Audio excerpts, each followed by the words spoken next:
telescope. My vision, television, telling lies to my vision. Crazy thing called intuition. Never afraid to jump the rope, never freeze, don't choke. Emotions can be manipulated, so don't be emotional. Take the lesson and hope to grow, speed up the flow. Ramadan fasting, my energy everlasting. My gun pop is blasting, your whole bop she smashing. No wedding, we crashing. I pull up in a Porsche, I'm flashing. I speak. Welcome back to All That Jazz podcast. Today we're going to be talking about the mental condition of black men and black women. We're also going to be talking about traditional women and modern women and masculine alpha males. And we do have two special guests with us today named Shaquatgabar and Shayazah. And we are just going to jump right into it, guys. So, is there a problem with today's society amongst melanated people? If so, what is that problem, and do you know the solution? So, with our people, we're destroyed. Give me Hosea 4:6. We're destroyed for a lack of knowledge. First and foremost, we call ourselves a crayon a color out of a crayon box. You call yourself black. You know what I'm saying? You don't even know who you are. You don't know your heritage. You don't know anything. So that's why we're in this condition, because we're just so destroyed and we have no knowledge. Bring that out. It's the book of Hosea, chapter 4 and verse 6. He says, my people. Who? My people. His people. The Most High God has a chosen people. He's saying his people, read. Are destroyed. Are destroyed for what? For lack of knowledge. For a lack of knowledge. You guys don't know anything. You don't want to learn. You don't even care who you are. You like calling yourself a nigga. What's up, my nigga? What's up? You're going off. You need to learn if you're going to practice anything, practice who you are. Who is your forefathers? Where are you really from? Are you really from American? Are you truly an American? You can really say that. So that's the thing. We're destroyed. We don't know who we are. We don't have no knowledge within ourselves. What does a submissive woman, what does that look like? I got this. I'm going to just answer it how it should be. And this is for men out there that, it's a lot of soft men out here. I'm gonna just say that right now. All you men that let your woman rule over the household, you're soft, you're effeminate, and you need to grow some balls. I'm gonna just throw that out there. You have to understand that when you are the head of the household, when you're the man who's gonna protect this household, when you're gonna be the man that's gonna make sure everybody is good in this household, you run that house. You got your wife who you're gonna respect, you're gonna honor, you're gonna love, and you're gonna treat her like she's your best friend. Right. But at the same time, you are the man. So when you come home, that's what it is. Your wife should already have food ready for you. Your wife should have the kids in order already. If you get off late, your kids should be in bed. They shouldn't be up all damn night on 2K or whatever the case may be. It's order around here. So your husband, that's the head. And the wife is basically the helpmeet for when you're not home, because we got to go out and get the money. We got to go out and face all of the stress out here in the world. So when we come home, we don't want to deal with that.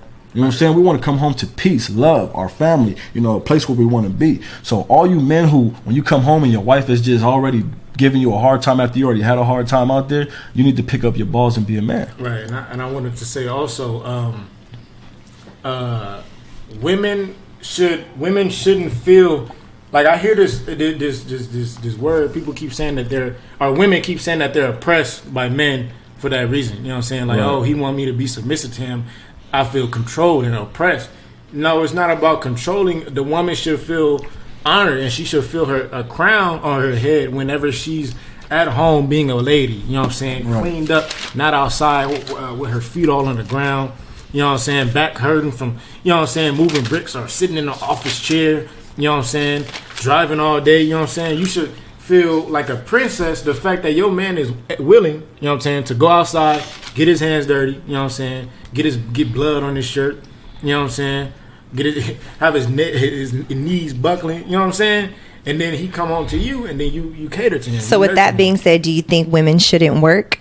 1 Timothy 2. No, it's not to say women shouldn't work, right? But women, even in society, right, you got certain jobs that men mainly take, right?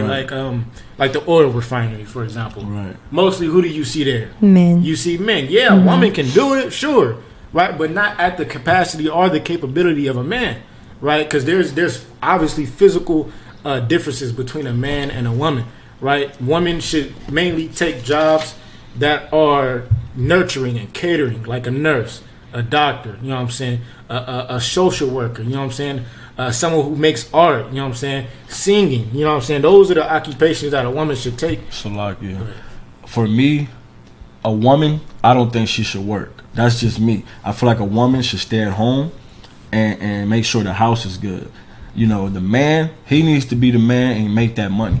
And you need to go out there and do what you got to do. You got to pay these bills. Your woman should not be the one out there like you. Every man talking about, I want my woman to buy me a PS5. You know what I'm saying? Hey, if you want your woman to buy you a PS5, you need to start her a business at home. You know what I'm saying? Give her a clothing company. Buy her the stuff for that she could work. She could be at home at all times, watching the kids. You know, making sure they good and still bringing home money. She don't need to go out here to the world and face these. That's just gonna bring drama into the household even more, because she's stressed out. You stressed out. Y'all both don't know how to damn calm each other down. Now y'all fighting all the damn time. But when you gotta deal with it by yourself and she's at home doing what she needs to do, when you come home, she understands that you already had to face what you had to face. So she's gonna take care of you. She's that help me. She's being submissive, not in a slave way, but being submissive in a I love my husband way. So what are the attributes, or do you guys consider yourselves alpha males? Say it again? Do you guys consider yourselves alpha males? I consider myself as an alpha male. Period, point blank, end of discussion. And what are the attributes of an alpha male? Alpha male. First Kings, right? First Kings. 1 and 1, come on. Alpha male to me, 1 and 1. 2 Kings 1 and 1. So lucky. An alpha male to me is a man that first and foremost, he ain't letting his woman run him. He ain't letting his woman talk to him all crazy. The woman don't even have to do that because she respects him so much because of his alphanism. You know what I'm saying? His authority, the way he is. You know, he can hurt the man. The woman should already see inside this man like he is a man. You know what I'm saying? You ever had those women who be like, you ain't no real man? Right. That's the type of woman you don't want to deal with. So, speaking on the mental condition of the black man and black woman, is what we eat impacting us today as a people? Yes, it is. How? Because you have, we know, I used to tear shrimp up. You know, I used to grab my little pot, put my butter in, all that. I used to love it. But then I did my research. You know, earlier we was talking about, you know, searching out the things that's too hard for you, right? Well, that's something that you can actually search up. What is a shrimp, or whatever you want to really call it, what does that do in the water? It cleans the water. You know what I'm saying? What does a pig do? It eats shit. And you cook it up and saute it and make it look and smell good, and you put all of that inside of you. Right. Now you got damn diabetes. Now you got all these different pestilence and diseases, and you asking God why? Well, God is punishing you because he told you not to eat these things. He gave you a difference. He gave you a dietary law, and we have to follow those laws so we can actually have we don't have to go through these diseases and stuff. Precept. Bring it out. It's the book of Deuteronomy, chapter 28, and verse number 15. But it shall come to pass, if thou wilt not hearken unto the voice of the Lord thy God. Hearken means to listen. If you don't want to listen to God, read. To observe, to do all his commandments. Some of his commandments. All his commandments. Okay. And his statutes, which I command thee this day, that all these curses shall come upon thee and overtake thee. So curses are going to happen to you. Curses, give me 68. I mean, not 68, 60. And I was bringing that out real quick because it said because we didn't hearken to the voice of the Lord, right, we are going to be cursed, right? And let me read it. 68, you said? 60. Deuteronomy 28 and 60. Moreover, he will bring upon thee all the diseases of Egypt. See, and that's what happened. The Lord is putting these diseases back on us because we're breaking his commandments by eating pork, by eating crab, by eating lobster, by eating shrimp, by eating fish that doesn't have fins and scales, because it has to have fins and scales. If it don't got both of those, you can't eat it. The Lord obviously made a difference in between these things. So if you're going against what the Most High told you to do, that's why you got diabetes. Right. That's why you got loss of breath. Right. That's why your leg, one leg is bigger than the other. Right. You know what I'm saying? Because you don't want to listen to the Lord, so he damn smited you with the damn disease. And that's why, you know what I'm saying, we be tired throughout the day. Right. You know what I'm saying? You be wondering, it be 2 p.m. You be tired, like, damn, I just got to work. How I'm tired. Because of the food. Yeah, because of the food. Dead food. You know what I'm saying? Yeah. Pork is literally, like your brother said, it was made to go eat the things that are waste. Right. You know what I'm saying? Then we put it in our food and digest it. It wasn't meant to us.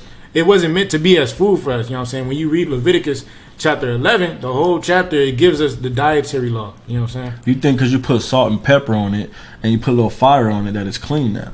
No, it's not going to clean it. All you're doing is putting diseases in your body. You have to learn how to eat healthy. And when I mean healthy, it's a lot of things in the Bible that you can eat that's good as hell. Like fruit? Like fruit. Fruit, salmon. You know what I'm saying? Salmon. Tilapia. All these things are good to eat from the Lord. He blessed you to eat these things. But you choose to eat the things that Esau, the white man, told you to eat. And he makes it a 5-star meal for you. A lobster. You know what I'm saying? A 5-star meal is going to the damn restaurant and ordering lobster. A surf and turf, right? You know what I'm saying? And then we think, oh man, it might cost $60, but it's so good, it's so delicious, and now you're in the hospital 6 months later. The Most High God calls those foods scavengers and abominations. Abominations. You know what I'm saying? And then our enemy feeds it to us for $50. You know what I'm saying? Right. As easy as it is to catch, and then tell it's a delicacy. That part. So I guess the answer to that was yes then, right? Yes. It's definitely impacting our people. us today. Do you feel like it impacts us on a mental level, like certain things that they put in the food that like raises testosterone or lowers testosterone levels in men? And yes, I believe in that. I believe that's why a lot of our men are so damn emotional now, because you know they're eating this food and they don't even realize, hey, from the beginning of the time, the white man already had planned out. Give me Psalms 83:3. The white man already planned it out on how he was going to manipulate us as a people, because we're one nation at the end of the day.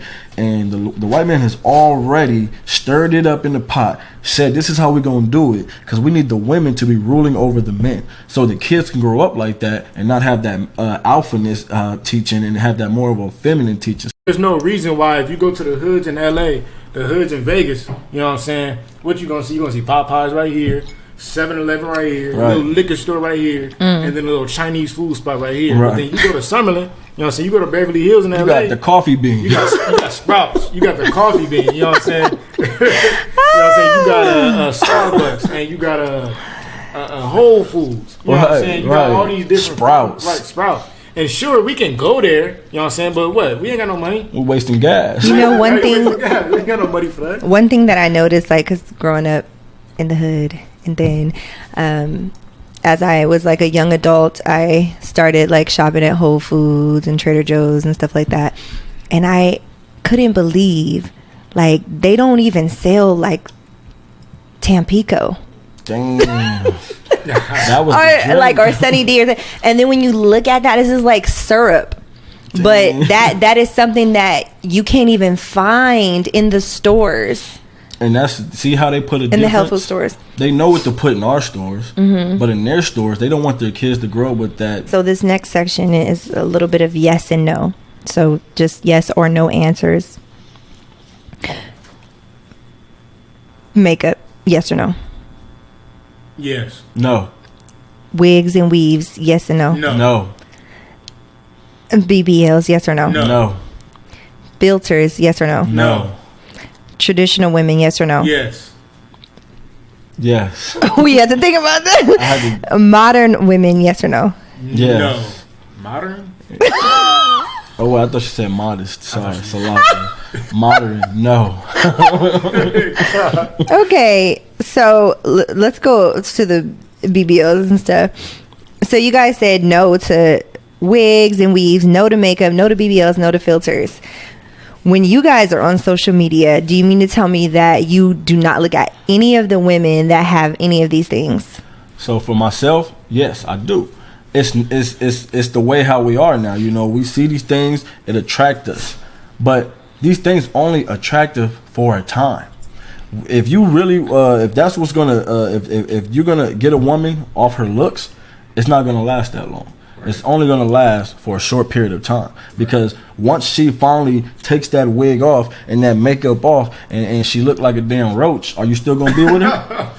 You gotta ask yourself that. You know what I'm saying? Because if you're not looking for this woman for the inside and you're only looking for the outside, you're only going to do about a year or two. So you're saying you do like to look at those women, but just for like a temporary, like, I feel like it's thing. My eyes lust over it. Okay. But it's something That's I shouldn't want. You know, I should want a woman who's going to take care of the household, a woman that's going to be in her traditional ways. That's what turns me on, not a woman that actually looks good, because a woman is only going to look good for a time. So do you think a woman could be traditional and modern? No.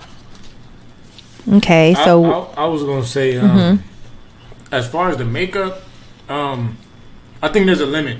You did say yes to that, huh? Like, there's a balance. Like, you can't walk around here looking like a wedding cake. You know what I'm saying? Right. But as far as like lip gloss, that's fine. You know what I'm saying? Hoop earrings, fine. A necklace, fine. You know what I'm saying? A little bit of, you know what I'm saying? Not lashes, but what is called mascara. Right? Where it's like a little bit of hands, that's fine. You know what I'm saying? There's some oil in your hair. You wash your hair look nice and oiled and it's glistening in the sun. That's fine. You know what I'm saying? But as far as, you know what I'm saying? Like, when you in the club and you turn the lights on, you look like a damn vampire. Ooh. Okay, now we got an issue. You know what I'm saying? So it's like there's definitely a limit to what our women need to do to enhance. So you said no to that, to everything, whereas he said like yes to a little bit of makeup. Yeah. Would you feel comfortable with your woman wife having those type of, like, wearing mascara just like a little bit? Nope. If you're wearing it, I feel like it ain't for me, because I told you I don't like it. So if you're wearing it, that means you want attention other But then you're lying, because you said you didn't like it, but then that is what you like to look at on social media. I like to look at it, but I don't want my woman, my wife, I don't want her to be like that. Why wouldn't you want to look at her looking like that? That's attention for other men. What if she just has it on the house?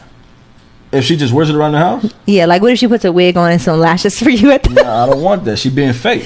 But she's being fake to fulfill a desire that you have anyway when you go on social media. But see, I don't have social media. Well, how did you say that you was looking at the pictures? Because I used to have. When I was back in my lustful days, I used to heart every picture. Okay, so you actually removed yourself off of social media so that you're not tempted. No, and I understand that, because I literally got off social media because I think it is for the filters. Right. Anytime I use someone's phone and like have put the filter and see like how it changes me, I can see how that can cause a lot of depression with women, because you don't really look like that. It literally will alter it will make my lips look bigger. It will give me the pimples off your face. Everything. So there's also different kind of attraction in a man. You know what I'm saying? Like, yeah, if I go on Instagram and I see these beautiful women with nice hair, weaves, right, and a hella makeup. Yeah, they can make it look good, but I have a different attraction towards, like, that's like lust attraction. But if I see a woman that's majority natural, a little bit of makeup, and she's more like barefaced, I'm going to look at it as a wife attraction. You know what I'm saying? So there is different attraction. Okay, so what is a traditional woman and what is a modern woman? Like, let's just go through the list of some of the qualities that you would see in a traditional woman and some that you would see in a modern woman. A traditional woman understands that her husband is the head. A traditional woman respects her husband, and she, like, if dinner is done, she's going to make sure he has his plate, not him having to get up and make his own damn plate. You know what? I was going to say, this is kind of like, to me, the next question, what is the role of a husband or wife? For this question, I want you to get more into, like, the characteristics of a traditional woman. And do you think a traditional woman should be feminine, masculine? Do you even think that plays a role? I think a woman was already created to be feminine. So in her natural state, you think that she's feminine anyway? Period. So that would also be a part of the qualities of a traditional woman? Yes. So do you think modern women are feminine as well, or do you think they're mostly masculine? I think they want to be independent, and they want to just try to show a man that they don't need a man. You know? Okay. At the end of the day, and how can you work like that? You know, I can't come to a woman. I mean, I can't come home to my woman and she thinks she's better than me. We got to be equal. Right. I think the main characteristics of a modest woman are very simple. A traditional woman is very simple. It's submissive, right? Quiet, respectful, self-respect. You know what I'm saying? What if she, when you say quiet, can you elaborate on that? Like, what if she likes to talk a lot? What if she's naturally a talker? Quiet as in, when the men are talking, keep your mouth shut. Right. You know what I'm saying? When the men are well, how could I keep asking questions? What you mean? It's like a way to do it. You know what I'm saying? Like well, I'm saying, like, right now with us being on the podcast, like, I have to keep talking with you guys, right. But you're saying in reality I should just keep my mouth shut. Well, the nature of the podcast, no. You know what I'm saying? We agreed to come and you're the host. You know what I'm saying? But let's say if we were sitting here and let's say you had your wife, he had his wife, and, you know, my husband and I, we were all just sitting here talking, conversing with one another. Women, if I bring my wife, he brings his wife, you're here, and the men come, I feel like the women should be gathering together, and that one woman should not be trying to always get herself to where the men are and trying to talk, because now she's doing too much. Right. I agree with that. So, like, I do agree. So let's say that we all got together to have dinner. Right. So I would say probably after dinner, maybe the men would go to one area and the women would go to one, you know, because it's different type of conversations we have, but maybe at that dinner table, are the women not to talk? No, they can. That's a group thing now. We all know each other. We all chilling. We doing our thing. So if you know Shayazah the way that we work all close like that, then okay, you can throw out you can talk, have a cute little communication, ask them, oh, how's your blah blah blah, whatever the case may be, whatever the conversation may be, but never go outside of what you're supposed to be doing. Right, and then it also depends on what you say and how you say it, right? Because if we're in a group, you know what I'm saying, and let's say your man is the one talking at the table right now, and he's saying, oh, I did this, and I put this in there, and I did it. And then his wife, no, you didn't. You said this, and you did this. No, you need to, right? You need to. Right. Now it's like, okay, you being obnoxious, right? You have to be quiet, you know what I'm saying, let your man speak. And then maybe when he's finished, you can say, you can softly speak and say, also, remember you did this, and then, you know what I'm saying? So it's a way to say it. I totally agree with that. And I guess you're basically saying, like, as a man's wife, a part of being submissive would be like not embarrassing your man or wanting to talk down on him, especially in front of people or at all for that matter. Right. So what would be some of the characteristics that you guys can think of in modern women? Shaking butt, drinking, smoking weed, getting sneaky links. So do you think a traditional woman can't drink or smoke? Modestly. There's, like I said, there's a balance. You can drink, but you don't need to be 2 a.m. on the strip drinking bottles of Casamigos. And you can drink, but don't drink to get drunk. That too. Right. But how do you... Okay, I'm going to go to the next question. I was going to ask, how do you measure that? Drink to not get drunk? Well, when you drink, you're drinking. So it's just like sometimes you wouldn't know when you're drunk. Oh, you do. As soon as you start feeling that, you should be stopping. Okay, I'm already feeling it. So I'm good right now. Let me slow down, wait till I get a little sober, and then I'll take some more drink. And what about men? Should they drink? They should drink to not to get drunk. So it's the same for both parties. Same for both parties.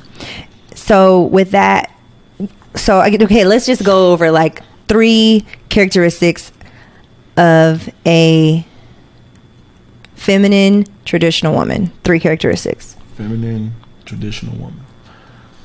Submissive for sure. Submissive. And what are 2 more? Modest. Nurturing. Okay, that's good. Okay, 3. Okay, and now can we get into what you were saying earlier about the role of a wife? You were talking about what she would have your plate ready and things like that. So what is the role of a wife? So a help me, period, point blank. A wife is literally a help me. That's what the Lord gave us a woman for, to help you to be better, for you to be better in what you need to do to provide for the household. So a woman, when you come home, because your woman, like I said, shouldn't be working anyway. But if she is, you need to do that for her. Give her a business where she can run at home. Right. You know what I'm saying? You need to build her up. You know what I'm saying? She don't need to be out here dealing with, a manager or a boss. Because guess what? You're her head. So why you got another man telling her what to do? I think... Read. Genesis 2 and verse 18. And the Lord God said, it is not good that a man should be alone. Right. I will make him an helpmeet for him. And that's plain upon tables. And you were just saying something, and I was going to speak to that. What did you just say at the end of right before he's started? A woman shouldn't be working because you don't want another man. Another man shouldn't be ruling over her. Oh yes, okay, yes, exactly. Oh, that's good that you had a good memory. So I was going to speak to that and just say that I know that it seems like a lot of modern women do not want to be submissive to their husbands. However, they will submit to their boss at that job. And you know, that is something that I don't think that women even think about. Right. You know, it's like, okay, I'm gonna be respectful of the boss. I'm not gonna talk back if he talk, even if I don't like something. You know, I'm not gonna talk to him a certain type of way or something. You know, because now he's in over me. He's paying me, and he can fire me. And that's the thing, because he's paying you, you're willing to submit to him. You're basically calling yourself a prostitute. Oh. Okay. So, should a woman be able to run the house with you equally? No. Absolutely not. Okay, so with a man being the leader, let's say there was a decision that came up on whether you were going to make some changes to whatever that situation may have been, and the woman, does she have a say? I think she has an opinion, but he ultimately makes the final decision. Like if we're gonna move, say I'm moving to a house, right? Mm-hmm. And she say, I think we should get a 4-bedroom. You know what I'm saying? And with 3 baths, I'd be like, I'm thinking we should get a 5, right? And she can give me her opinion why, and I'm gonna hear it out and respect it, but I'm not gonna be like, damn, all right, she said 4 bedrooms. You know what I'm saying? Right. I'm gonna say so you're no. going to take into account what she has to say about it, Right. but ultimately you're going to make the best decision you think was best for your family. Because like you said, a woman has a good intuition. You know Right. what I'm saying? Women are very smart. You know what I'm saying? So a lot of the times a man won't be thinking about something, and she may bring it up to his attention. Like, hey, you know what, babe? You're right. Let me do this. Right. But for the final say, it's the man's. Right. Okay. And there's a lot of men that died out here because they didn't listen to their wife. You know what I'm saying? Like for example, your wife might tell you not to go out tonight. Now, if you want to be that Superman where, I ain't listening to you, I'm going out. Right. Next thing you know, you catch a bullet. Your wife obviously felt something in her spirit to tell you not to go out tonight. You know what I'm saying? So don't take it to where, you know, a wife is definitely, you'll help me. You know, she's actually, you don't have to be this super just, as soon as you come in the house, you're a damn lion. You know what I'm saying? You got to love your wife. Right. You got to respect her opinions. But at the end of the day, we give that last order, that last call, whatever it's going to be. Right. What does a man teach his son, and what does a man teach his daughter? Let's go through each child. Okay. A man teaches his son how to be a man. For sure. You know, he going to teach him the ways of living. For me, I'm not going to speak for every man, but I'm going to teach him who his enemy is. I'm gonna teach him who he ain't got friends, he got associates. You know what I'm saying? I'm gonna teach him how to run around in this world. You know, how to be circumspect. You know what I'm saying? I'm gonna teach him, you know, how to treat his woman. You know, by me doing that is by how I treat my woman. You know, because a kid looks at his father on how he does things. Sure. So if you're doing something bad, he's gonna pick up on that. You know what I'm saying? He's gonna start treating his woman like that. So really. When you're raising your kid, he's a reflection of you. Mm-hmm. So if you're doing something stupid, you better not be mad when he do that same damn thing, because you're being a hypocrite. A daughter, I'm more sensitive to, but at the same time, I'll still beat that ass. You gotta be strong, dog. You know what I'm saying? Like I look like you're right. You just would say that. So listen. I had seen a video on Instagram, and it was a father. He had a son and a daughter, and his son came up with like a jar of jelly, and he couldn't open it, right? And he said the father took the jar and said, gave it back to him. You open it. Keep trying. You know what I'm saying? Like he gave him advice, like use your shirt. You know what I'm saying? Eventually, the son got it open. But when his daughter came with the jar, she said, "I got you, baby." He opened it, right? So I think the man, the son, you have to give him more struggle, more tribulation. More ways for him to think how to maneuver and get out of situations and get in situations, who his enemy is, you know what I'm saying, who his brothers are, so on and so forth. But a daughter, you have to treat her almost as if you would want her husband to treat her. And that's what I was going to say too, because I know a lot of men in today's society, I think, have been pushing their daughters to be independent, and so that they won't need a man, where even that small little interaction between the daughter and the father opening up the jar for her is saying that it is okay to come to a man when you need help, you know, instead of trying to do it all by yourself. And I think that goes to like needing, you know what I mean, understanding the need for both, for the feminine and masculine, for the man and the woman to, you know, make a complete household. Right, and I would say it is definitely important. You do have to teach your daughter strength as well. You can't just let her be all weak and spoiled and, you know what I'm saying, being completely reliable to a man. You have to teach her some sort of strength and independency, but you also have to keep her balanced and say, well, look, baby, but when you do have a man, look, he take care of you and everything you need. You know And what about, where is there a limitation on, like, let's say she does have a man and she is being submissive? How would you, what would be the signs that you would say to her, like, if she maybe didn't have an alpha male and she maybe had a man that was abusive or doing things to her, you know, what would, you know, how would she know some of those red flags maybe early on to walk away from that relationship? Because, you know, if you're being submissive. So for me, like, if you get into a relationship and this man is already, you know, like y'all had an argument the first week, or damn, he's on you about why you so friendly at work. Y'all really not even together yet. Y'all just talking, but he's already trying to control everything. That's a good point. That's something you need to. That's a red flag. That's going to show you that by the time you actually get with this man, everything's going to be a problem. You know what I'm saying? So if a man ain't coming, when you first meet a man, it should be just all love. He shouldn't be worried about who your friends are, none of that stuff, because y'all might not even make it. Y'all not make it to be together. Right now, he should be trying to tell you or show you that he, you know, he's into you. That's his first goal. Right. But if he's already trying to control, that's the scary red flag. He might be abusive. He might be a damn kidnapper. Hey, you don't know. What if he like doesn't want you to really go out the house or want you to wear a mask if you go somewhere? Because I heard somebody that's after 15 years of a relationship. You feel? So after 15 years, he should tell you not to go out? No. He should just tell you, you know, hey, look, mama, I want you to be at home. I want you to watch these kids. I want you to take care of the house while daddy go take care of business. No, but then what if she does that and then let's say like drop the mic. Let's say she just wants to go out to hang out with her friends. Is that okay? Her friends? Yes. It depends. See, for me, Depends on friends. I gotta know your friends. Yeah. Because if your friend is a thought and all she talk about is Big Daddy Dong and Big Daddy Ray, I ain't about to deal with that. Because all y'all gonna be talking about is other men, and my woman not gonna be a part of that. Right, for sure. So, going back to the question about the sons and the daughters, how does a man not being in the home impact the children? Ooh, it makes if a father's not in the home, it definitely makes the son more feminine. Definitely, because he just all he sees is women. On the other hand, if a woman is if a daughter doesn't have her father in her life, she's gonna be more masculine because she has more resentment to the man because she's seen what her mom went through for not having a man in the house.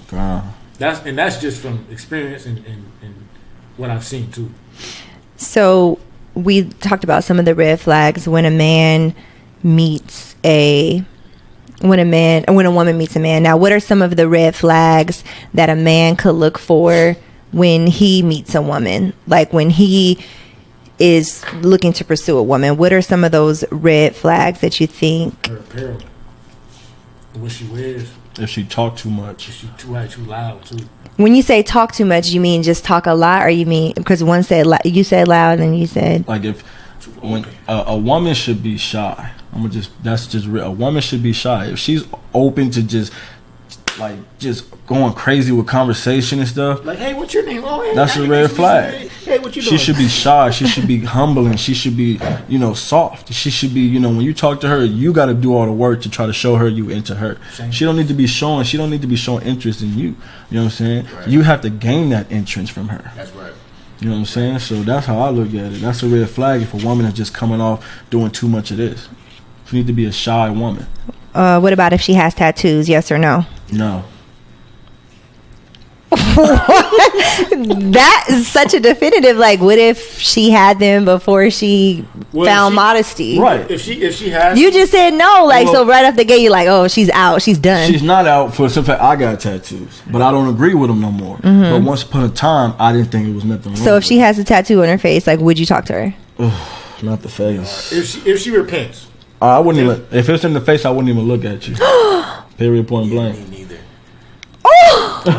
You don't even you don't turn. Okay, what if she has it on her arms? That's different. Or legs. That's different. I can deal with that. So you would still approach depending on maybe how she was dressed and how you seen that she was carrying herself. Because the reason why it's such a no-no is because it's against the law. In the scriptures in Torah, you know what I'm saying, Genesis, Deuteronomy, it's against the law to have tattoos. But if you come to me and you say you want to repent and serve the God of Israel, then we could work.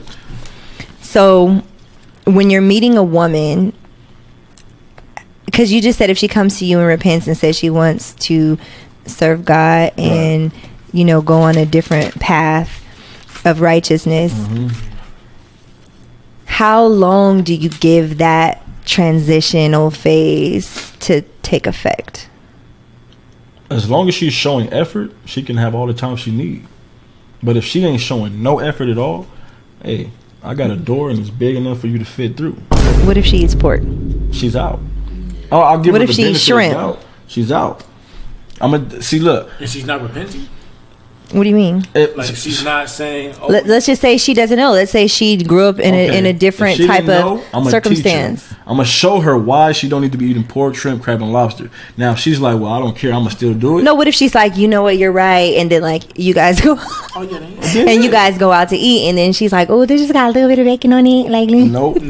I ain't dealing with it. You gonna ask for that with no bacon is what you gonna do. If you ask for bacon, I already showed you why you shouldn't be eating it. You going against your head, and not only your head, but you're going against Christ. Okay, so money. Let's talk about money. How important is it? And do alpha men need to have a lot of it to be considered a quality man? Yes. No. I think so. A man has to have a lot of money to be an alpha man? I think he has to be have a lot of money to be a good provider. Right. A good provider. But she said an alpha man. I think an alpha male too. It depends though. What does it mean by a lot of money? You mean just that same car you bought, you can buy it twice. Middle and upper class. Okay. Middle, okay, yeah. I would say middle. A middleman who's making just enough to get his bills paid, have his. No, that's not a lot of money.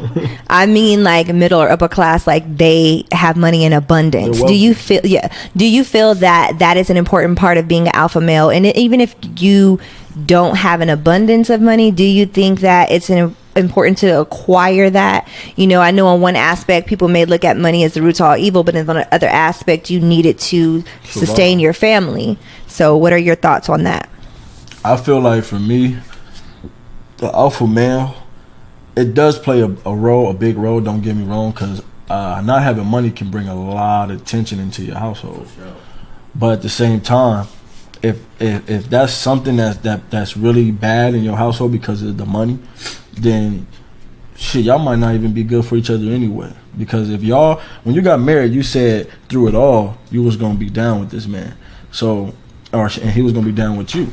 So an alpha male is always going to be able to provide for his family, whether it be wrong, the way he do it is wrong or right. But at the end of the day, I don't feel like money is like shit. I could be broke as hell and I'm still going to be an alpha male. I don't care. So you're saying it's more of character. But even if you're broke, do you feel like you're gonna, you mentioned earlier, having a hustler mentality, you're gonna figure out doing something? And that's an alpha male. An alpha male's gonna get it, whether he ain't got a job or not. He's gonna find a way to bring that bread to the crib. Right. He's gonna be able to feed his children. He's gonna be able to make sure his wife got what she needs. Right. That's an alpha male. So let's talk about the N-word. Yes or no? No. Why? Because you're basically the word nigga. Let's go ahead. But see, we're not niggas. We're kings. We're gods. You see what I'm saying? And we've been so destroyed. Now we're out here calling ourselves nigga and don't even know what it means. So that's the problem. Why are you calling yourself something? I might as well call myself blue. Go ahead. Deuteronomy 28 and verse 37. And this is going into the Most High God said, if you don't listen to the law, statutes, and commandments, right, he's going to curse us, right? So this is a part of the curses. Right. Verse 37. It says, and thou shalt become an astonishment. An astonishment. A proverb and a byword. among all nations, whither the Lord shall lead thee. And that's what the other nations do. They call us these bywords and these proverbs. Those are proverb and a byword. A proverb is a smart saying. Right. Like, you want to hide something from a nigga, put it in a book. Right. All niggas like watermelon and grape soda. Right. That's a proverb. A byword is calling yourself black, calling yourself nigga, calling yourself all these different things, but you don't call yourself what God called you. Right. That's a curse from the Most High God. He put that curse on his people because they broke his commandments. So I don't agree with the word nigga. Don't call yourself no damn nigga, because you're not a nigga. You're a king. You're a God walking this earth. That's right. I also I posted this like years ago on my page. Someone had discussed using the N-word and gave an example that it is always used right before something you're going to do something demeaning to your brother, Right. And if I'm not mistaken, it would be like something like this, like you're never going to tell somebody run me your Right. brother, Right. like, but it will be easier to say run me your and then use the N-word, Right. because it like kind of dehumanizes the person, and it's like a lack of respect. Mm-hmm. So what do you think about the B word? Yes or no? No. In what context? Saying it to our sisters or saying it to our brothers? Saying it to sisters? Yeah. I don't think you should say it to sisters nor brothers. A woman, What about if a dude is like from the streets and he be like, that's my B, like don't. No, that's stupid. you're disrespecting a woman. You think you're doing something, but you really that's my bitch. No, that is my princess. That's right. That's the daughter of Zion right there. That's right. That's So the it's- most beautiful creation the Lord made. That's right. So you said that's your princess? Yeah. So she not your queen? She's not my queen. Why? Because how you say the word etymologically? Etymology. That when you look at the deeper root of a word, queen only means whore. A whore. So do you want to be called a whore? See, we don't know what certain words mean anymore. We just hear it. We let the TV tell us what queen is, and we go with that. We need to actually start studying for ourselves, show ourselves approved. And then when you read about like ancient queens, a lot of them that was called queens were the ones that betrayed their king, and the ones that presented themselves to other men outside of her king, also. Right, So what if, but you were saying that the men are kings, right. and he can't have a king, he should have a princess? You should have a princess. Well, because a lot of people think king and princess or king and queen go together. Right. It's not. It's so princess- Because the princesses are usually too young. They're like, they haven't really, they're like younger. So like, even just like with the prince, they're younger. So it's like when they come into adulthood, or, when it's time to pass the throne on, then that's where the king and queen Right. would sit. And where did we learn that at? Where did we learn that prince and princess was the young? And when did we learn that? And king fairy and tales queen? when we were growing Fairy up. tales. What is a fairy tale? Fiction. Fiction. Something that's fake. Let's find the true words of what does prince really mean? What does princess really mean? We don't never want to study. We just want to listen to what people say, and we Well, run what if with they that. say that's past their strength? Well, 'cause then you- it's past your damn strength. Don't worry about it. But I mean, when you say something that's past your strength, Well, you said that earlier. but that's different. You were like, that's past my strength, bro. I ain't even gonna look at that. Right. That's different from like okay, when you ask when was the first day, when was the exact time and day of the first day of creation? Right. That's too. I can't search that out. That's out of my power. But if you're gonna ask me, what is the meaning of queen? I can go through the books and find through old, Mary. But that is still taking effort and time to do that. I mean, if you really want to know. Right. But I mean, okay, let's say I do take effort and time. I go to the biggest, most historic libraries on earth. How would I find? What's the first book you're gonna grab? Right, what's the first book you gonna grab about what's the first day of the planet Earth? You're gonna grab the Holy Bible and look at Genesis. That's what you're gonna do. Right. That's the only way you can Okay. get close. So, let's jump into this next question. Mm-hmm. Is a woman's weight important? Yes. I'm gonna say no. I'm gonna say no for the simple fact that a woman, like I said, if you're looking at the outer appearance, that's what you're gonna get. If you're always wanting a woman that's fit, if you're always looking at a woman that's, because at the end of the day, when you love a woman and you love her for her, she's gonna end up wanting to get fit for you anyway.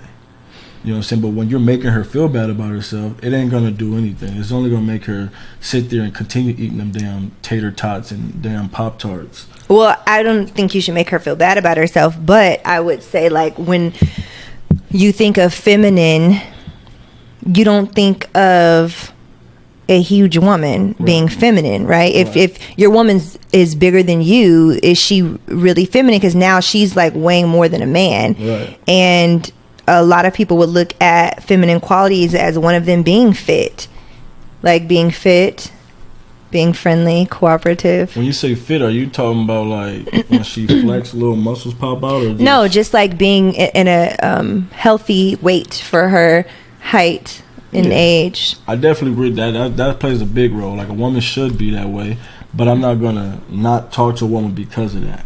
You know, I feel like when you two come together, she'll start making those changes for you. You know, she'll start trying to get right for you. That's why she's there, you know, to make you always have to keep you in line, to not where you have to go out and look for nobody else.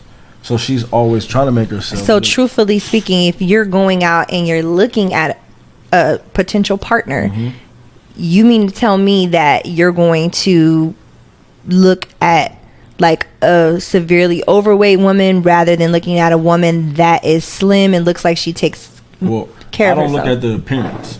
If we even got the chance to talk, then our conversation is what's going to get me. But what would make you approach her? Her looks. I didn't probably approach her because I don't never. You said she's supposed to. The woman is supposed to let the man approach them. A man should, but I'm saying you got times where a woman, like, you might be somewhere and it just happened to where y'all just bump. Like, you might open the door for a woman and that starts the conversation. You know what I'm saying? So Can I answer that? Go ahead. Well, I say yes. I don't want to mean to sound shallow, but I say it matters because it depends on a certain man. First of all, different men like thick women, different men like, you know, slimmer women. So it's like you have to keep your man happy. You know what I'm saying? So if it's like, if you're gonna approach a woman, you're gonna look after looks. You know what I'm saying? Like, you're gonna look at this slim woman and say, okay, this is what I like. Let me give her a try. If it's a man that likes thicker women, he's gonna go for the thicker woman. So I think it depends on the man, and it depends on what her woman needs to do to keep her man happy. You know what I'm saying? And no man should get into a relationship if you see that she's bigger and she's not really doing anything to make anything better. Okay, you shouldn't put her in a situation where you're forcing her to change. You know what I'm saying? Well, the reason I bring that up too is because I do know nowadays it seems like black women are getting more and more bigger in size, and you know, again, it can go with what's eating and things like that. Like, but I do think that, you know, a man isn't necessarily gonna approach or be mostly attracted to the bigger woman, like, because I do think it kind of takes away from feminine. Like, even like when I'm losing weight and I'm looking good and I'm getting back to my correct size, like, I feel better. I feel more feminine, you know, like, not to say like more helpless, but you know, when you're like overweight or you're big, you it's more masculine. Like, you know, it's just like, you know, like, again, it's just like, oh, come on, baby, you can pick that up. Your big ass can get it, like, you know. So, but it's like when you're smaller and more dainty, and it does, like, to me, automatically make a man feel like being more protective over you. Right. Because, you know, it's like, oh, okay. And I also do think when you look at a woman's size, you also have to look at, she's going to be the one that would be raising your children. So if she already has like really bad eating habits, then that's exactly what she's going to give your children. I can agree with that for sure. Right. Okay, you got that. Okay, so. But to add on to that, it shouldn't be the main thing. Like, oh, she look good, I'm gonna take her no matter what. She looks good. She look right. She looks. No, good. I was saying like when you first, like, is it important? Like when you're first approaching a woman, like, is weight important? You know, because that, you know, that's a question. Right. Okay. Right. So, how should we date in today's society? You know, like, let's talk about what would be an ideal first date. Let's talk about courting and what that looks like. Courting, like when you first meet a woman and you want to take her on a date. Do you guys saying traditional? I know for me, I believe that a traditional value would be courting a woman, first, Right. before, taking her home and maybe sleeping with her. Right. So what is you guys' take on that? I feel like a man and woman, when they're courting, for the first at least 3 to 6 months, sex shouldn't even be on their mind. Right. I feel like they should be learning each other. They should be learning how to love the Most High. They should be learning how, just them, period. Like, you courting, you're learning each other. You're learning how to love him. He's learning how to love you at the end of the day. If sex is on your mind all the time, it's going to crash, Right. Sex is going to come when the time, like the scripture said, there's a time for everything. So, and if you're going to be having sex is for marriage. If you're just out here having sex, that's fornication. So now you're in sin. So, sex is literally for one woman that you're going to have, that you're going to be married to, and that you're going to, and that's that, because once you put your stick in a woman, you don't realize that y'all going to connect on a whole nother level now. Y'all one flesh. Y'all one flesh now. So it's like, you don't want to just be out here sticking your dong in all type of women, because now you got all these different spirits and damn demons you're dealing with. You know what I'm saying? So when you court with a woman, you got to make sure sex is the last thing you're worried about. Worried about what pleases this woman, what pleases this man. Right. You know what I'm saying? What can I do to step up my game because I really like this man? Whatever the case may be. Learn each other. What does he like? What does he don't like? What are the red flags? What are, things like that. Right, because if you just keeping your man happy just by sex, eventually it's going to get boring. You know what I'm saying? Eventually it's like, dang, that's all you provided to me. You don't make me laugh. You know what I'm saying? You don't connect with me on a spiritual level. You know what I'm saying? You don't connect with me at all. At all. So it's like, what was it? Just sex? Okay, that's done. Now what? So realistically, when you're going out with someone and you guys do have like a strong connection, you would be, tempted, or because, lusting to do something with that person. Right. Is there a method that would prevent that? Like in the courting process, would you have like a chauffeur, like another maybe married couple go out with you guys? Ask that question again. I didn't quite get it. So during the courting process, because men and women, we do have sexual urges, and we do, if we're in close proximity and we have a deep connection, and let's say we're on month 2 or 3, and we're feeling like maybe going to that next level, and we're like in a heated situation in close proximity with one another privately, or do you think there's ways of preventing that? Like, is there a method in preventing that, like having chauffeur, maybe another couple, or maybe only going out in public and not going to each other's houses, or maybe not drinking or doing anything like that around each other, because those things can make those type of incidents happen, like in a realistic situation? Because we can sit here and say, like, ideally we would wait 3 to 6 months before even thinking of that, right, which I do agree with. But if you put yourself in certain circumstances, things happen. So what is the method I would say that you guys think? The absolute best method, if you can't control that urge, it has to be spend time with that woman with the parents. Oh, That's the best way. So cute. That's the best way I would say. Because in the scriptures, when you read, it was never just, I see her, I'm finna get it. It was always, I see her, let me see what the parents are doing. He would always go up to her, who's your father? Oh, you're the father of this house. Okay, let me meet your father. Let me give him a dowry. Okay, now, so then we can get married. That's the best way to control the urges, is to definitely go through the father and the mother first, and then, connect. But as far as going out by yourself, like you said, those urges are going to come automatically, and a lot of times, especially man, he can't hold it. You know what I'm saying? So I say that's the best way.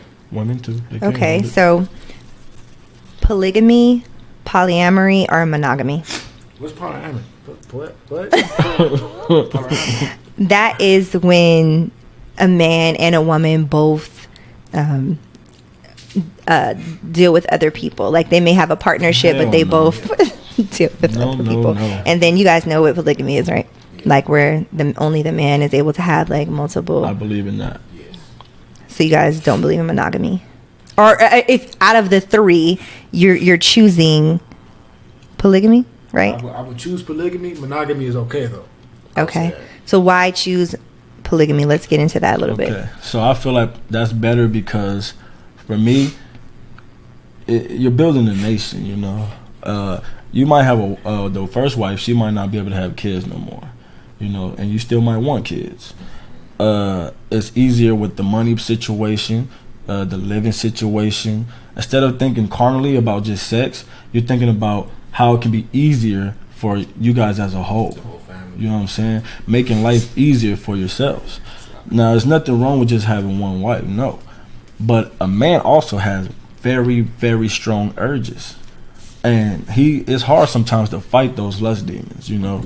But when he has that second rib that he can go to, it'll make it easier for him, you know. So he won't be sinning against the Most High God. So he won't be breaking these laws and his commandments, you know. And I feel like it's hard because women, they don't have that no more. That's a tradition thing, you know. Women, they want their man for themselves, and that's what it is.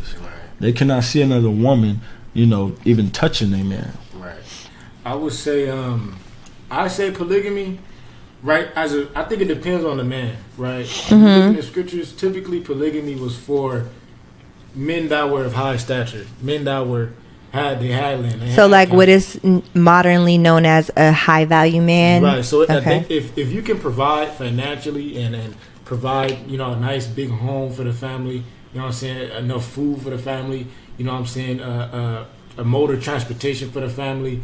Absolutely, you can. I would say in that instance, another wife would be fine. Also, the reason for polygamy is because you can have like a wife, right? And let's say y'all have children back to back. That wife's job is going to be immensely difficult if she if it's by herself. But if she had that sister wife while her man is out busting 12-hour shifts, and she had that sister wife, she has another woman at home giving her a helping hand. Right. You know what I'm saying? So I think. So they would live together. Yeah, because you're the head. You have your two. You have your two wives. So do you guys do that right now? No. And I have a precept on that too. The reason I say though they will live in the same house because don't be dumb. Now you got to pay 2 rents. Right. You got to pay bills here and there when you could just pay one bill. Don't make it harder for yourself. Make it easier. So they have to sleep. Do you guys all sleep in the same bed? Yes, I'm in the middle. That's a difficult one. I'm in the middle. I'm not finna make another woman sleep in a whole nother room. Hold on. I got a precept on that too. Exodus 21:10. It says, "If he take him another wife," right? So it's saying if, meaning you can't do it, right? So even the Lord agrees on that. Even the Lord says a man can have multiple wives. Read. It says her food, her raiment, and her duty of marriage shall he not diminish. Right? Meaning if a man takes another wife, he has to make sure that he don't love this one more than the other one. He has to make sure this one don't get more food than the other one. He has to make sure this one don't get more attention than the other one. He has to make sure that he's treating them both as special as each other. You know what I'm saying? That way that prevents jealousy. That prevents combative arguments and strife. You know what I'm saying? So if a man is going to take another wife, it's not just, I got another coochie on the side. You know what I'm saying? No, you taking another wife. You taking another mouth to feed. Another woman to nurture and cherish and to take care of and provide for. So do you think that polygamy is more aligned with nature and like what men do naturally? Yep. Because if you look at it now, men cheat more. Men are already cheating. Well, that's what I was going to say. Do you think it's even realistic to say monogamy because men are cheating whether or not they say, I'm polygamous. They're still doing it. Look at the percentage of men that are actually in happy marriages. You know what I'm saying? And still cheating. Many men are getting divorces. Like it's not in the men to do that. It's naturally like monogamy is literally a new thing. Like and when you look back, it's a European thing that they came and implemented in the you know what I'm saying, in places like Africa, India, so on and so forth. Yeah. You know what I'm saying? So, no, I agree. I think, even with how many women it is on earth, like, I think it's like 8 to 1 man or something like that. So if you guys believe that and you know that to be true, why aren't you guys practicing polygamy now? Because our modern day women don't want to deal with it. So you guys are with modern day women? We're breaking them out of it, but it's a process. It's the process. I think I got a good answer. Okay, go ahead. I would say the reason why I don't do it now, personally, a lot of men don't, is because that's not the purpose of what we're supposed to be doing right now. I think it's more beneficial for us to if we have a loving wife and let's say she's not agreeing with polygamy, we have to be like, okay, you know what? Let me just keep her happy and raise our children. But that isn't that going against being the leader? Well, that's why I'm saying like. Don't you have the final say? Right. That's what I was gonna say. If you're taking care of the house and your wife is happy, you have your home, your kids are taken care of, you're financially good, and you want to take another wife, and you have to put your foot down and say, babe, look, I want another wife. Like, I'm going to get it. You taken care of. You have no needs. You have no wants. You're at home taking care of the kids. I pay your bills. You're in a nice house. I want another wife. At that point, if she leaves, then she's in the wrong. You know what I'm saying? Okay. So, but you guys were saying, like, ultimately you're dealing with women that are, keeping your wives happy and more transitioning from modern to traditional. Isn't that kind of somewhat going against being the lead and making the final decision to say, you know, this is what it is. I'm going to go out here. Well, for me, I could tell you right now, my wife is going to watch this.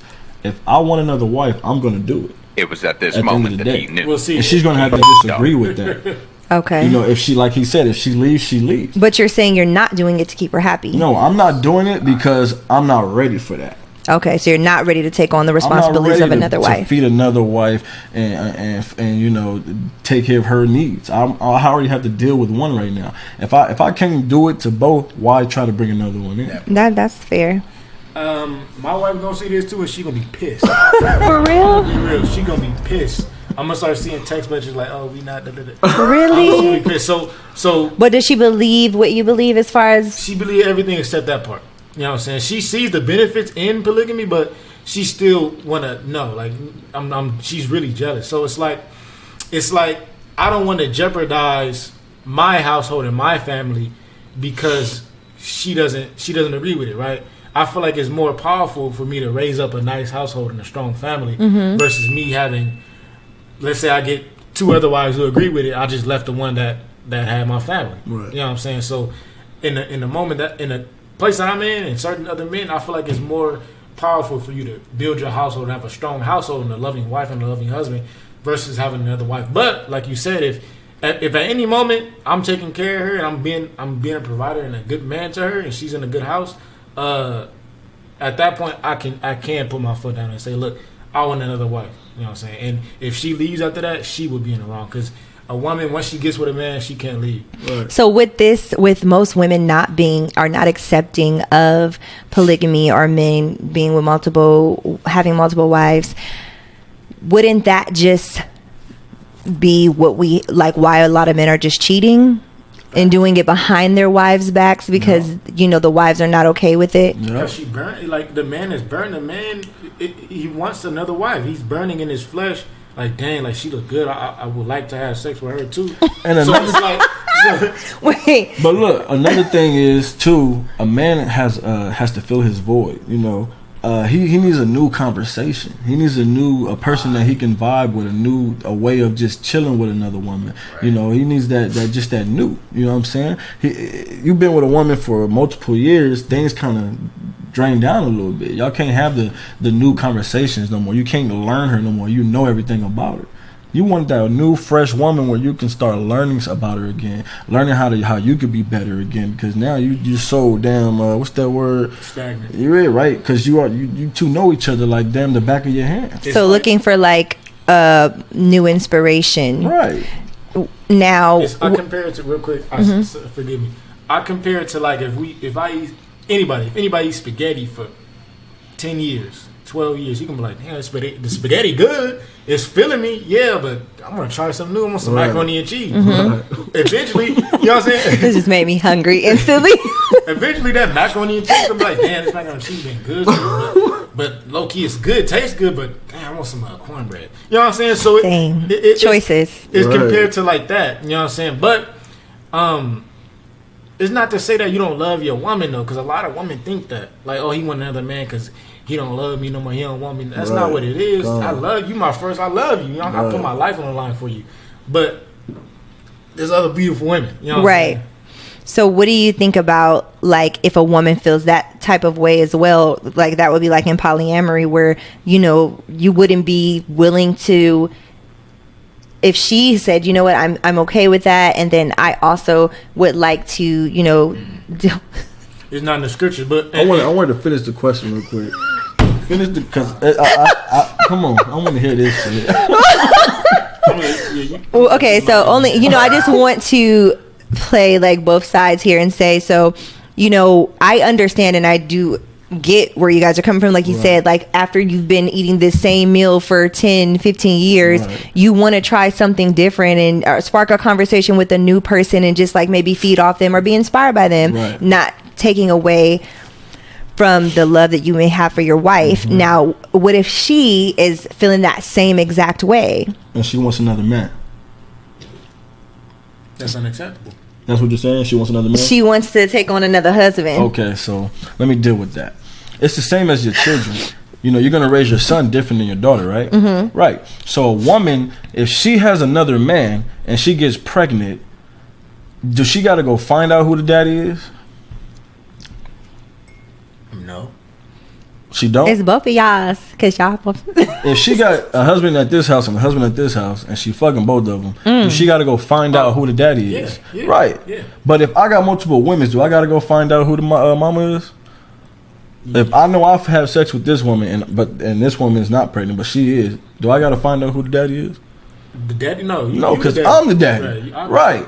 So it don't even work that way. Like a woman cannot have multiple husbands. That's a good point. It just it's not a natural thing to do. So you wouldn't be okay with that? Hell no, I would choke her out. Let's talk about abuse next. That's a good one. I was really just playing, being sarcastic. Don't take me serious. I'll never put my hands on a woman. That's a good point. I like what you said because you said if a woman is having sex with 12 men and she gets pregnant, she gonna be searching and looking who's the father. Right.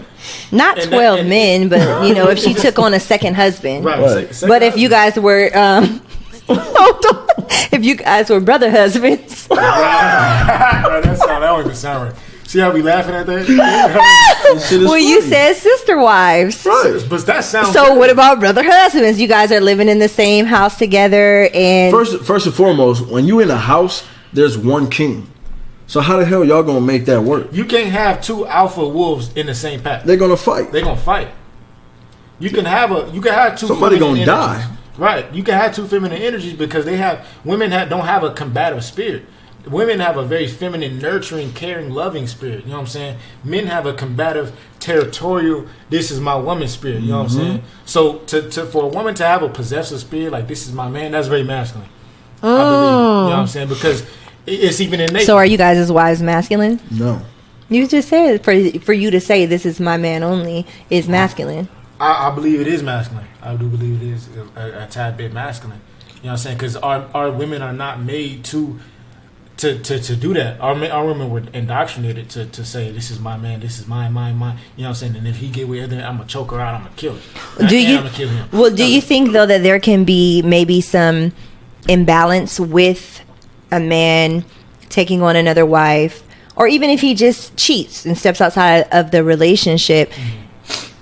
Oftentimes he starts treating the wife or the girlfriend or whatever they are differently, and oftentimes that is how a woman has the signs of their husband or man being out with someone else because they feel the difference, and maybe the man is more snappy or don't want to do something, don't want to be up under them and starts treating them differently. Well, that's the point of the law. That's why the Most High God wrote in His law in Exodus 21 said that if a man takes another wife, nothing that you give to this woman and this woman shall diminish.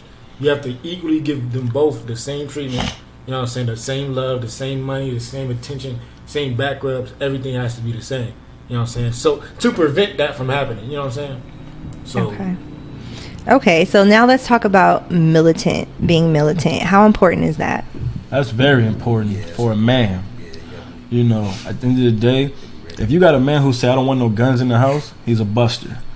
He don't have that mentality of he knows he has to protect his family. One day somebody gonna try you and walk through that door.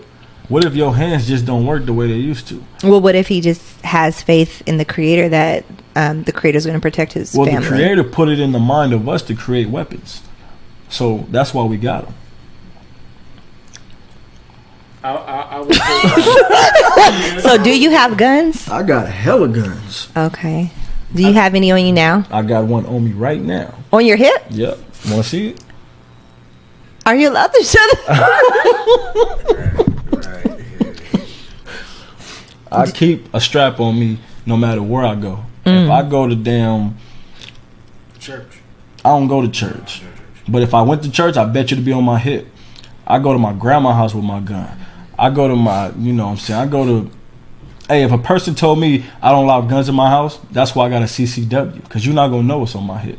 I'm going to always have my weapon on me no matter what. Trust me, these work perfectly fine. But sometimes you just want to let a nigga have it. Oh, did you just say the N-word? I did. Oh, my God. Because some people are niggas. Oh, okay. So that does apply. It applies to niggas, not kings and gods. Okay. Because Go ahead. Because when we say nigga, you know what I'm saying, that's somebody who, like, if you out here with a malicious mindset, oh, look at that nigga, he went red. Pop that nigga, you know what I'm saying? Right. Take his pockets. you being a nigga, you know what I'm saying? But if you being a righteous man, you love your brother, you know what I'm saying, you taking care of your brother, you love your brother like you love yourself, you a brother, you a king, you know what I'm saying? So it's different. Okay. So, agree or disagree, a nation can rise no higher than its woman. What A you mean? nation can rise. No. See, you're going to have to break that down. So, let's say we looking at, you know, melanated people, and we're looking at the women. So, looking at the women, would you agree or disagree a nation can rise no higher than its woman? I think a nation is built with women. If I have Well, I'm sorry, I didn't mean to cut you off, but I'm gonna just kind of break it down a little bit more. So, like, the Honorable Elijah Muhammad teaches that a nation can rise no higher than its woman, and to give an example to further, like, elaborate on that, it said, like, you teach a man, you teach an individual, you teach a woman, you teach a nation, and what it means by that is that the woman is the one at home feeding her husband. She is the one at home rearing the children. So today when we see the women acting the way that they act, this is why, you know, we see things, you know, destructing the way that they are. To an extent, but I would say it's more on the man. Can you give me Deuteronomy 28 and verse 55, 56? I would say it is more dependent on the man, because the man is the head. You know what I'm saying? Whatever the man puts out, like if the man, if so-called black men, right, we're putting out marriage, putting out modesty, putting out on their rap songs how to be a good submissive woman and take care of the kids. Our women are going to be like, oh, this is what they like? Okay, this is what I'm going to do. You know what I'm saying? But a lot of our women, what they see on these rap songs, women twerking, women with lashes, straight hair, light skin, and foreign girls, you know what I'm saying? Now our women feel like they have to be these things and do these things because that's what our women are, or that's what our men are putting out that they like, right? So it definitely depends on the man. This is Deuteronomy 28, verse 55. Yeah. It says, so that he will not give 56. 56, the tender and delicate woman among you, which would not adventure to set the sole of her foot upon the ground for delicateness and tenderness. See, a woman, she used to, back in the traditional ways, a woman used to literally be everything to her man. Like, she would, no matter, the women used to call their man Lord. The women used to call their man things that the women would have the biggest problem to call their man. Read. Right. It says, her eyes shall be evil toward the husband of her bosom. Now the wife, in modern day time, is evil towards her husband. Why? Because the Lord put that curse on our women. He said, I'm going to make you start treating your men bad so the whole house can be dysfunctional because you don't want to keep my law, statutes, and commandments. Read. It says, and toward her son and toward her daughter. Now you see damn kids talking back to their parents. Abortion. Now you see abortion. Now you see all CPS always at the door. Like, it's always something with the mom and the children now. The children don't even have no type of respect for their mama no more, man. I used to get my face beat for even looking at my mama wrong. You know what I'm saying? Kids don't know what that is nowadays. So we are cursed people because we don't want to keep the law, statutes, and commandments. So if our house is out of order, it's because we don't follow the Creator. If the woman is not doing what she's supposed to do, it's because she don't follow the Creator. So do you agree or disagree that a nation can rise no higher than its woman? Because like you just were saying, if the woman is not teaching her children these things and she's teaching her daughter to twerk or to do these type of things or to wear these type of clothes or speak a certain way, right. even in a lot of times the men aren't even in the household nowadays. So the women are the one raising the sons. I agree. So even though, yes, we know the man in his rightful position is the leader, if the woman is not raising her sons with that mindset, it's like she's actually molding the child in the womb. Mm-hmm. So, and even by what she eats while she's carrying that child, and then what she's putting on her husband's plate when he gets home, if she's feeding him pork chops and things like that, like she's destroying the upcoming nation that she's bringing up. Yeah. So I agree with that. I can agree with that. Okay, next question. Agree or disagree? Are we gods? Yes. I can prove it too with a scripture. Go ahead and grab that. We are gods. But the Psalm, period. Chapter 82, and verse number 6. Read. I have said, you are gods. You are what? You are gods. Uh-huh. And all of you are children of the Most High. And we all are children of the Most High God. Okay. But we are not the Most High God. We are gods because God just means power. We have the power to create, the power to make a baby, the power to take care of our women, the power to make money and get our food. You know what I'm saying? But we are not the Most High God. Yeah, we're not the God, but like we're little creators. Right. So agree or disagree, we can't accomplish anything without self-discipline. Absolutely. Yes. We were just talking about that earlier, just with working out. Just to work out, you got to be disciplined. You feel me? So without being disciplined with anything, it's just not going to work. Okay, so deep-rooted trauma. Let's talk about it. Let's talk about some of the deep-rooted trauma that we have endured over the generations and how that's... Go ahead. Just read the Willie Lynch letter. You know what I'm saying? Willie Lynch theory letter. Letter, right. If you read that, it talks about how our enemy, through crafty counsel, put the light skin against the dark skin. Put the tall against the short, short against the tall. Put the woman against the man, man against the woman. Put the young against the old. Took the father out the house, right, so the kids can be raised by only the mother. Right. Made the woman hate the man. You know what I'm saying? And I think in today's society, you know what I'm saying, the woman cannot get government support unless the father's if the father is there. You know what I'm saying? Like he has to be out of there for you to get this assistance. Right. You know what I'm saying? So and they even come check. They looking for men clothes. They looking for anything that has a man evidence. As soon as they see that, the women can't get that support no more. So with that trauma and the other traumas that we have been through as a people, what is it that, we can start doing aside from, you were saying like go into the scriptures, like what are some surface level healing tips, like maybe prayer, exercise, meditation, or you said community? Unity. Oh, okay. So having unity. So what are some maybe like, how do we get to that? How do we get to unity? Like to heal some of these deep-rooted traumas? It has to start with our leaders. You know what I'm saying? Because me and this brother, you know what I'm saying, we really nothing. We don't have a voice like that in our community. You know what I'm saying? So we can sit here and say all we want, but it depends on the Jamie Foxxes, I don't know, Chris Rocks, you know what I'm saying, the Jay-Z's, the P. Diddy's. It depends on them to say, hey, look, this is not cool to gang bang. It's not cool to leave your wife. It's not cool to not take care of your children. You know what I'm saying? It's cool to be in unity. It's cool to take care of your wife, to work hard and get the money. You know what I'm saying? Once our leaders put those things out there, then our community is going to be like, you know what? This is true. You know what I'm saying?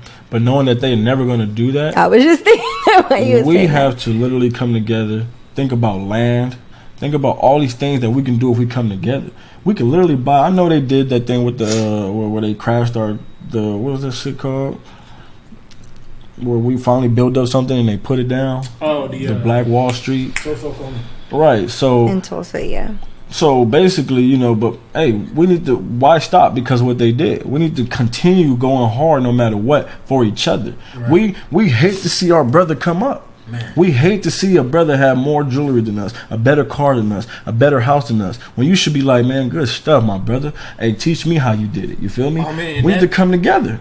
And Salaki, I don't mean to cut you off. That too. A lot of brothers, they want to keep how they get their bread. They want to keep it secret. Right. You know what I'm saying? And hide it. You know what I'm saying? Like they're special or something. When we should be elevating each other. Hey, brother, this is how I did it. Look, you got to put this together and put, you know what I'm saying, sell this amount of people. You know what I'm saying? Our people don't do that. They want to keep their money to themselves. And it's like we have to keep our money in our community if we're going to keep it to ourselves. You know what I'm saying? And a lot of our brothers also, we have to target more meaningful jobs instead of just, like, for example, just working as a security guard. You know what I'm saying? Damn. No. Or let me say this: as working as a bus driver, as a truck driver, we have to target more meaningful jobs that's going to benefit our nation. You know what I'm saying? Like doctors. You know what I'm saying? Social workers, manufacturers of homes. You know what I'm saying? I didn't mean to target. Because look, I didn't mean to target you, but my job as well. You know what I'm saying? I just drive buses, but that's not really nothing that's going to build the community up. You know what I'm saying? Like, if I was a chef, I can make a restaurant in our community and feed the homeless. Right. You know what I'm saying? If I was a doctor, I can be a doctor for our community and open not charge an arm and a leg to my people. You know, you need damn insurance for anything for the white man. But if we had our own stuff, we can take care of our people. You know what I'm saying? They don't have to go through the struggles no more if we came together. How many black doctors is actually out there? How many damn police black men are out there? You know, we can actually build our own thing, but none of us even think about it or even want to come together for it. Do you think that religion keeps us divided? Yes. It does, because there's so many damn different religions. But nobody knows the true one power. They just want to believe what the man speaks. Whatever your pastor say, you believe it, and now you're still sleeping stuck. So would you work with those people? Like maybe let's say they are going to church still, they're still listening to their pastor, but they hear what you're saying and they do see the importance of building a community and working together as a people. Would you feel like you don't want to work with them, or you are opposed to doing things with them because you guys don't have the exact same belief system?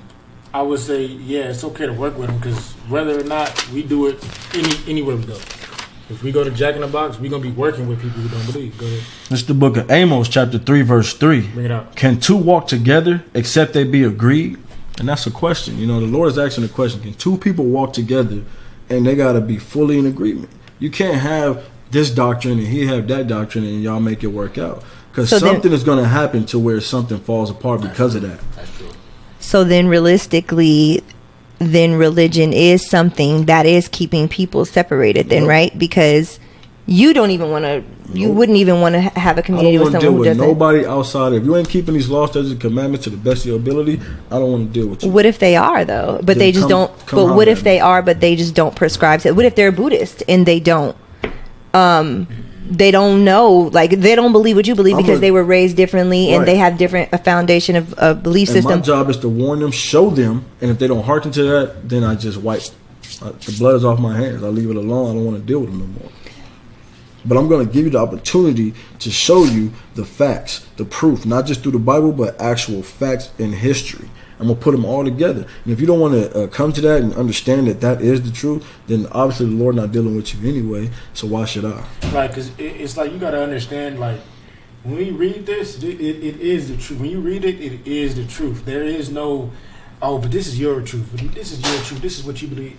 When you read this, there is no private interpretation of anything. This is the truth. So it's like if you can't get with this, that let me know a lot. You know what I'm saying? Okay, so then my next question is, do you believe God is love?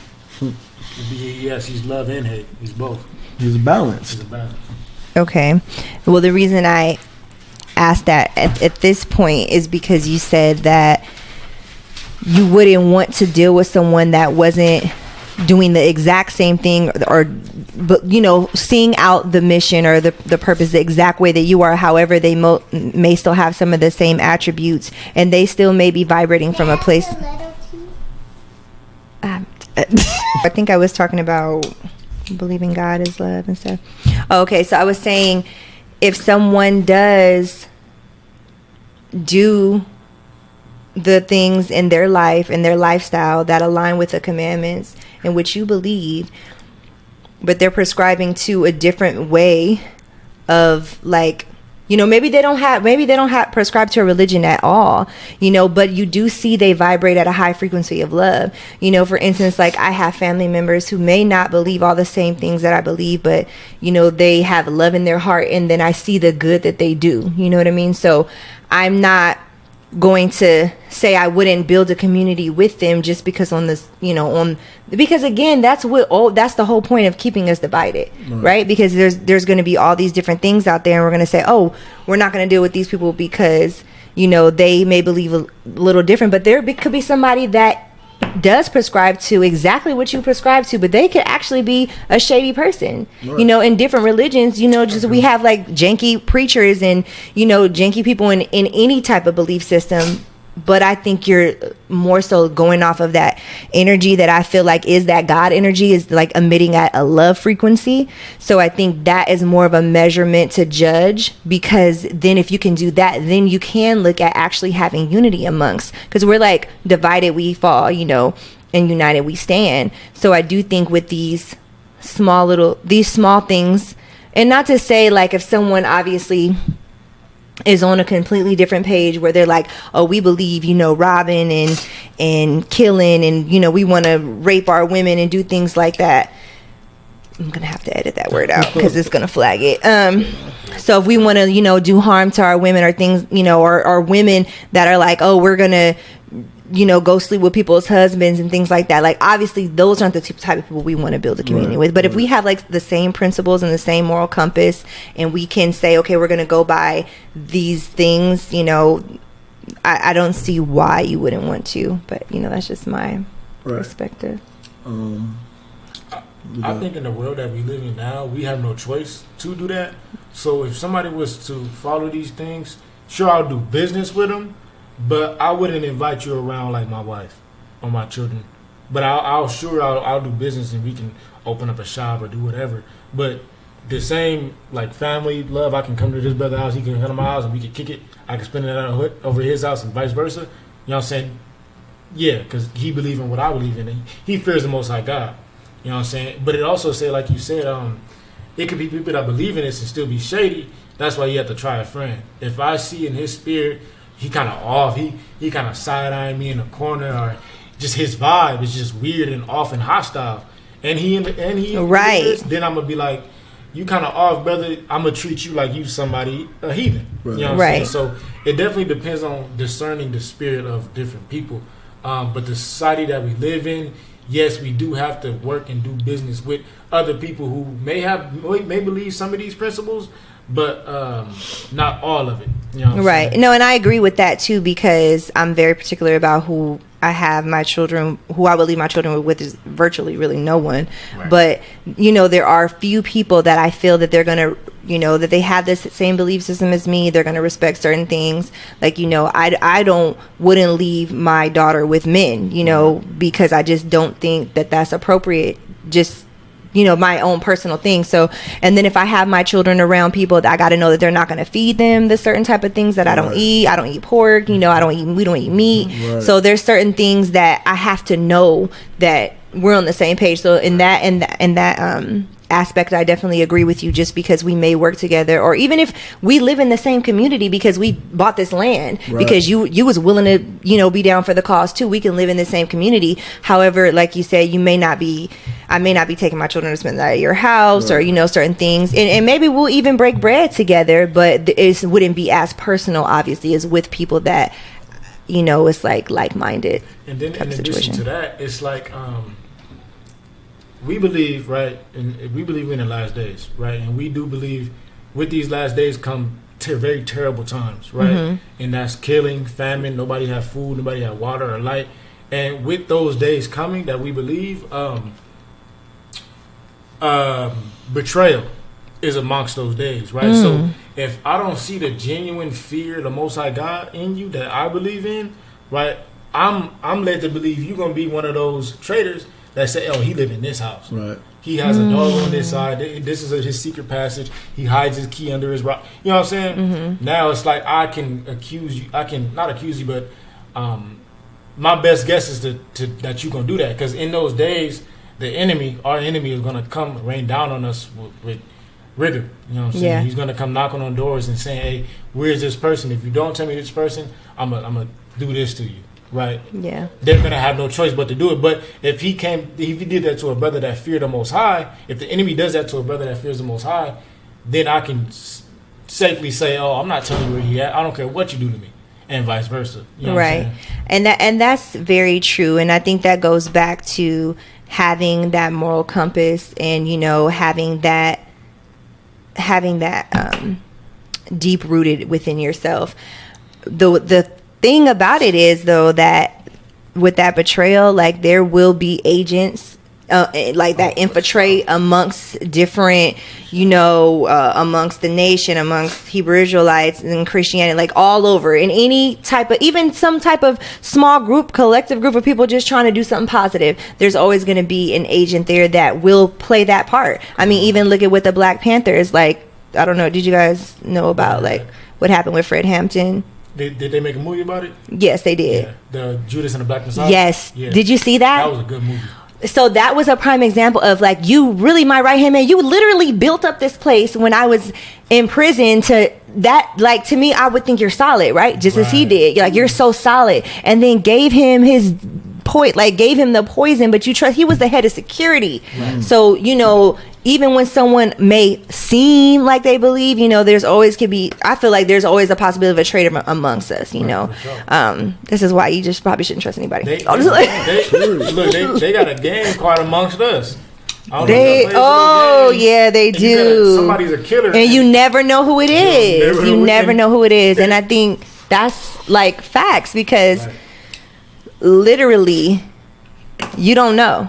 Someone will come and play that part. Like, if they even see, like, you guys are having meetings and it's getting big and you guys are having an impact, they're going to send somebody right in there that's going to be the most well-studied, the most, you're going to be like, man, that brother really, he really is trying to do something. And again, when we look at that movie, that person actually, what tripped me out is that he actually helped build when they burned down the place, he helped build it back up. Like, damn. That seems solid. Right, that you did all that work. You solid. Right. Yeah. But he wasn't. Those on people. I mean, look at Judas. Betrayed him with a kid. So, do you guys think more people are aligning with the truth and waking up, or do you think it's the opposite? I do think people are starting to finally wake up. Now, you have a lot of different people that say I'm woke, right? But they're really not woke. But I see now that everywhere I go, people are really finally starting to wake up. But again, we live in the last days, and the Lord also said that in the last days he was going to wake up his people. So it's all a spiritual thing at the end of the day. I will say I do notice there is an increase of so-called black unity.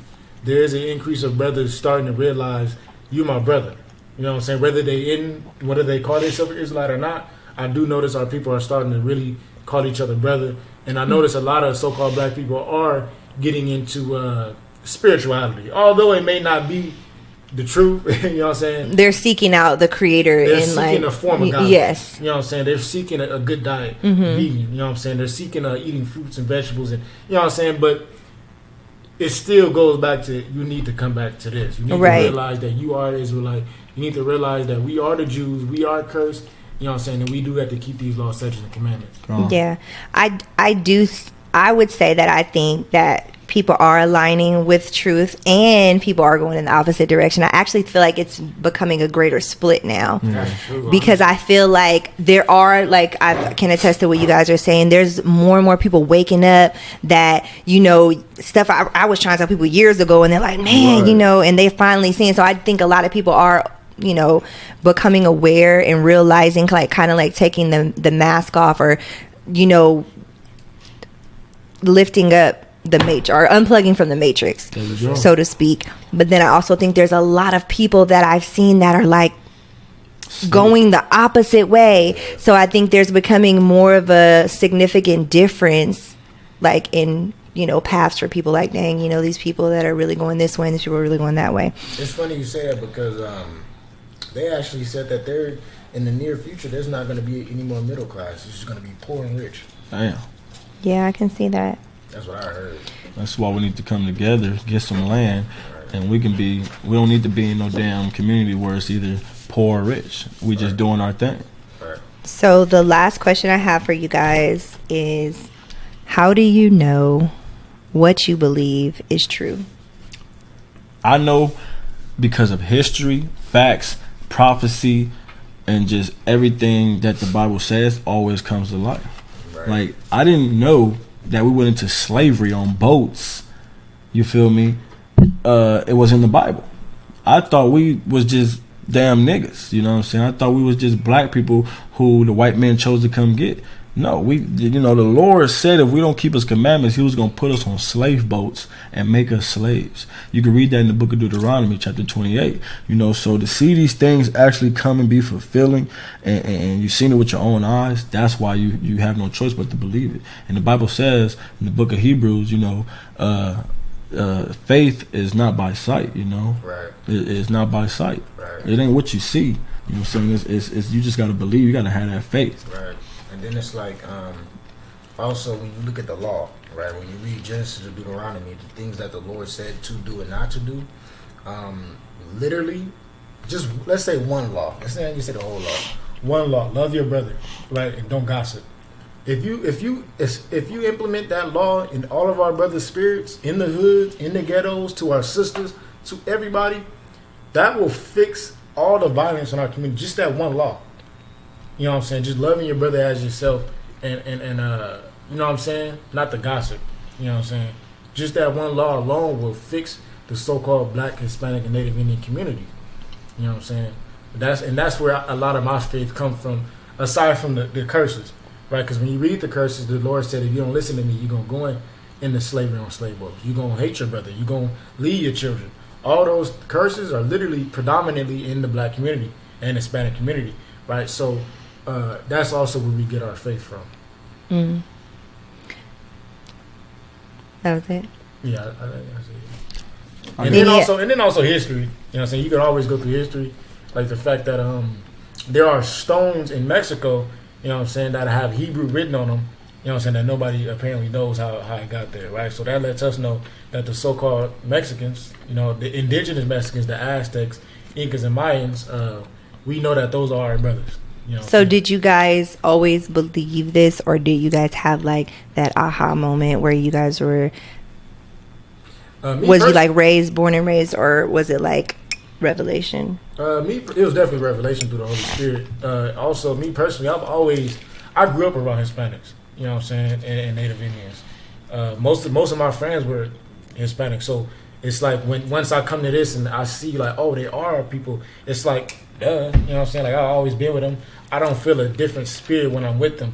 But when I'm around so-called white people, when I'm around so-called Asian people, Chinese people, Arabian people, so on and so forth, anything outside of Black, Hispanic, and Native Indian, when I'm around those people, I feel like a condescending, like you above me, you looking at, I can tell you looking at me with a off spirit, you know what I'm saying? But when I'm with my brothers, you know what I'm saying, I can tell it's a loving, you know what I'm saying, like, And before we go, I noticed your ring. Is that from like all the infinity stones, or what is that? This right here represents the 12 tribes of Israel. Who you so-called blacks, so-called Latinos, so-called Native Indigenous people are. I would be from the tribe of Judah, which is my stone right here. But the ring, it has that same stone. And I just represent all of us as in one unity. We need to come together, man. We need to stop playing these games. You want to continue to fight your brother every day, but you won't fight the damn enemy. I represent my people. That's what this ring stands for. My people. I love all of y'all. Whether you hate me or you love me, I'm going to love you regardless. And the way we fight the enemy is not physical, right? Because we can't. We have no power right now. We don't have jets and nuclear bombs and ICB and missiles. We don't have that kind of firepower, so we can't go hand in hand with our enemy, right? With a little handgun or a little, AK. I got a big handgun. Right, you know what I'm saying. We can't go against, because we're gonna lose that battle. So do you feel differently because you said you got it on you, like Pop Smoke said? No, because I can always get caught slipping. You know what I'm saying? So it really don't matter about the gun or not. But I'd rather have it on me and not need it than to not have it and not need it. Right. Okay. It's better to need it. It's better to have it and not need it than to need it and not have it. Right. Right. So it's like it's okay to keep a sword. I think the scriptures tell you to keep a sword. Right. Modern A sword. Modern day sword is a gun. Modern day sword is a Oh, I gun. thought it was like a knife, like a long sword knife. Right. So the scriptures tell you to keep a gun, right? But ultimately, we have to come in spirit and in truth and the law, unite and come as a family, as a one nation, and under the true Most High God. Then we could come to our enemy. You know what I'm saying? And defeat them. Right. But going into that ring, Exodus 28 and verse 16, it says. Verse 15, so like it says, and thou shalt make the breastplate of judgment with cunning work. After the work of the ephod, thou shalt make it of gold, of blue, and of purple, and of scarlet, and of fine twined linen shalt thou make it. 4 square it shall be, being double. A span shall be the length thereof, and a span shall be the breadth thereof. And thou shalt set in it settings of stones, even 4 rows of stones. The first row shall be of a sardius, a topaz, and a carbuncle. This shall be the first row, right? And you can see in the ring, each stone has a different, color to it, which represents the 12 stones of Israel. And I won't get into the stones for the sake of time, but yeah. Okay, any closing remarks before we go? Yep. I got a closing scripture. It's the book of St. John, chapter 8, verse 32. It says, and ye shall know the truth, and the truth shall make you free.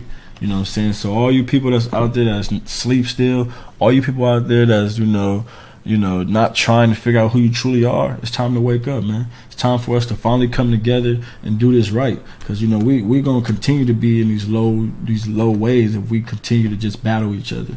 It ain't about who got the most women, who got the best cars, man. It's about us coming together and really doing this thing. That's right. Thank you guys for tuning in. Until next time, peace. Shalom. Don't say you don't know one show. I see you. She has that kind of love to put you in a I see you. She put that thing on me. Voodoo. She put that thing on me. Voodoo. She sauced my spaghetti, made me ready. As I fall like confetti, I'm a slave to the night. I thank all the universe for raising you